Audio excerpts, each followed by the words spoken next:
నిత్య జీవితంలో ప్రతి ఒక్కరూ కూడా సుఖసంతోషాలతో అష్టైశ్వర్యాలతో ఆయురారోగ్యాలతో ఉండాలని కోరుకుంటారు. అలా ఉండాలంటే ముందు మన ఇల్లు బాగుండాలి. ఇల్లు బాగుండాలి అంటే ముందుగా మన ఇంట్లో పాజిటివ్ ఎనర్జీ అనేది ఉండాలి.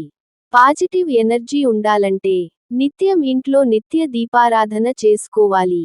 దానివల్ల మన ఇంట్లో ఎప్పుడూ దైవశక్తులతో నిండి ఉంటుంది. అప్పుడు మన ఇల్లు సుఖసంతోషాలతో ఉంటుంది. అందుకే మన ఇంట్లో దైవశక్తులు ఇంటి నుంచి బయటకు వెళ్లకుండా ఉండాలంటే స్త్రీలు కొన్ని నియమాలు పాటించాలి. అవి ఏంటో ఇప్పుడు ఈ వీడియోలో పూర్తిగా తెలుసుకుందాం. ముందుగా ఈ వీడియోకి ఒక లైక్ కొట్టి మా ఛానల్ని సబ్స్క్రైబ్ చేసుకోండి. లైక్ కొట్టడం మాత్రం అసలు మర్చిపోకండి. స్త్రీలకు ఐశ్వర్యం పెంచే పనులు కొన్ని ఉన్నాయి. భార్యాభర్తల మధ్య గొడవలు రాకుండా మీ భర్త సంపదవి విపరీతంగా పెరిగి అలాగే స్త్రీలు సుమంగళిగా ఉండాలంటే స్త్రీలు ఏ పనులు చేయాలో ఇప్పుడు చూద్దాం. స్త్రీలకు ఐశ్వర్య కలగడం అంటే భర్తకు కూడా ఐశ్వర్య కలిగినట్టే. ఆ కుటుంబానికి మొత్తం ఐశ్వర్యం ప్రార్థించినట్లే. మహిళలు కొన్ని పనులు చేయడం వల్ల లక్ష్మీదేవి ఆ ఇంట్లో కొలువుతీరి ఉంటుంది. మీ ఇంట్లో ఎప్పుడూ సుఖసంతోషాలు ఉండాలంటే పెళ్లైన ఆడవాళ్లు ప్రతిరోజు దీపారాధన చేసుకోవాలి. రోజు దీపారాధన చేయడం కుదరని వాళ్లు వారంలో ఒక శుక్రవారం రోజు అయినా సరే ఇంట్లో దీపం వెలిగించి పూజ చేయండి. ఆడవారికి నెలసరి పూర్తయిన తర్వాత 5వ రోజున శుభ్రంగా తల స్నానం చేసి ఇల్లంతా తడి బట్ట పెట్టుకుని ఇంట్లో పసుపు నీళ్లు చల్లుకొని దేవుడు పటాలను శుభ్రంగా తుడిచి కుంకుమ బొట్టు పెట్టి ఇంట్లో పూజ చేసుకోవాలి. పూజ గది విడిగా లేనివారు పంచముఖ హనుమంతుని ఫోటోని పూజ గదిలో పెట్టకూడదు. ప్రతి ఒక్కరి పూజ గదిలో ఖచ్చితంగా గోమాత విగ్రహాన్ని పెట్టుకోవాలి. గోమాతలో ముక్కోటి దేవతలు కొలువై ఉంటారు. కాబట్టి మీ పూజ గదిలో గోమాత విగ్రహం ఉంటే ముక్కోటి దేవతలు అనుగ్రహం వల్ల మీ ఇంట్లో ఎప్పుడూ ఐశ్వర్యం తాండవిస్తుంది. గురువారం మరియు శుక్రవారం నాడు పెళ్లి అయిన ఆడవాళ్లు తలస్నానం చేయకూడదు.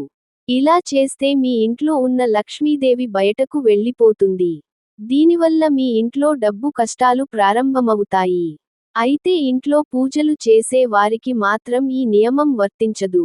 అయితే ఇంట్లో పూజ పూర్తయ్యాక చివరగా 3 సార్లు గంటను మోగించి మీ మనసులో ఉన్న కోరికలను దేవునికి చెప్పుకొని నమస్కారం చేసుకోవాలి.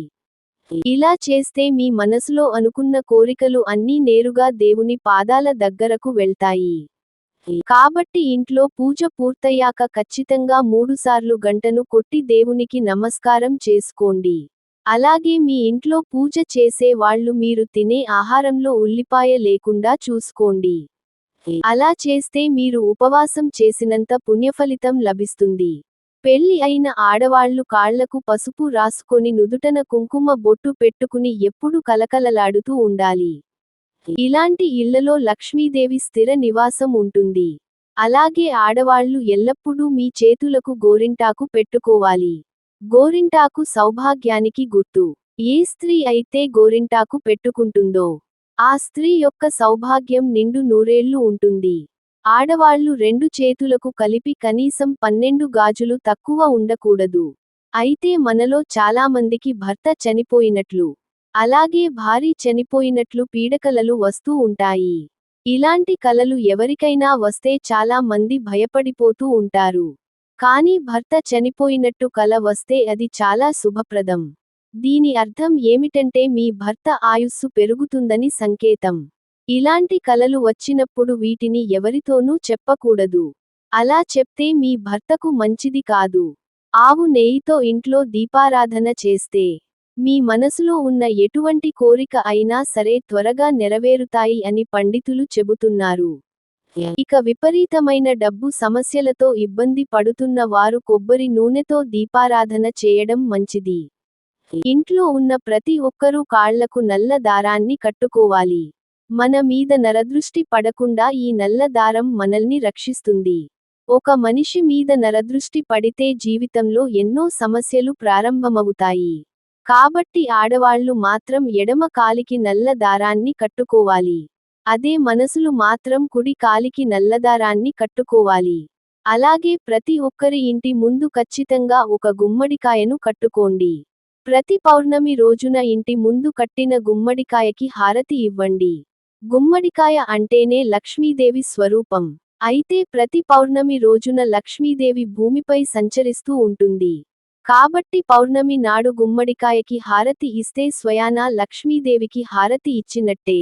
అలాగే ప్రతి అమావాస్య రోజున కళ్ళు ఉప్పుతో మీ ఇంటికి దిష్టి తీసుకోవాలి. ఇలా ఎవరైతే చేస్తారో అలాంటి ఇళ్లలో ఎలాంటి కష్టాలు ఉండవు. ఇలాంటి ఇళ్లలో దేవతలు నివసిస్తూ ఉంటారు. ముఖ్యంగా స్త్రీలు తమ పుట్టింటి నుండి మెట్టినింటికి గాజులు తెచ్చుకోవాలి. ఇలా చేస్తే స్త్రీలకు సౌభాగ్య ప్రాప్తి లభిస్తుంది. అలాగే చాలామంది ఆడవాళ్లు తమ పుట్టింటి నుండి పచ్చళ్ళు తెచ్చుకుంటారు. అయితే పుట్టింటి నుంచి మాత్రం పచ్చళ్లను తెచ్చుకోకూడదు. ఇలా చేయడం వల్ల పుట్టింట్లో ఉండే సంపద మొత్తం మెట్టినింటికి వస్తుందని నమ్మకం. పుట్టింటి సంపద తగ్గిపోయి ఆర్థిక ఇబ్బందులతో బాధపడతారు. స్త్రీలకు నెలసరి సమయంలో వేడి నీళ్లతో మాత్రమే స్నానం చేయాలి.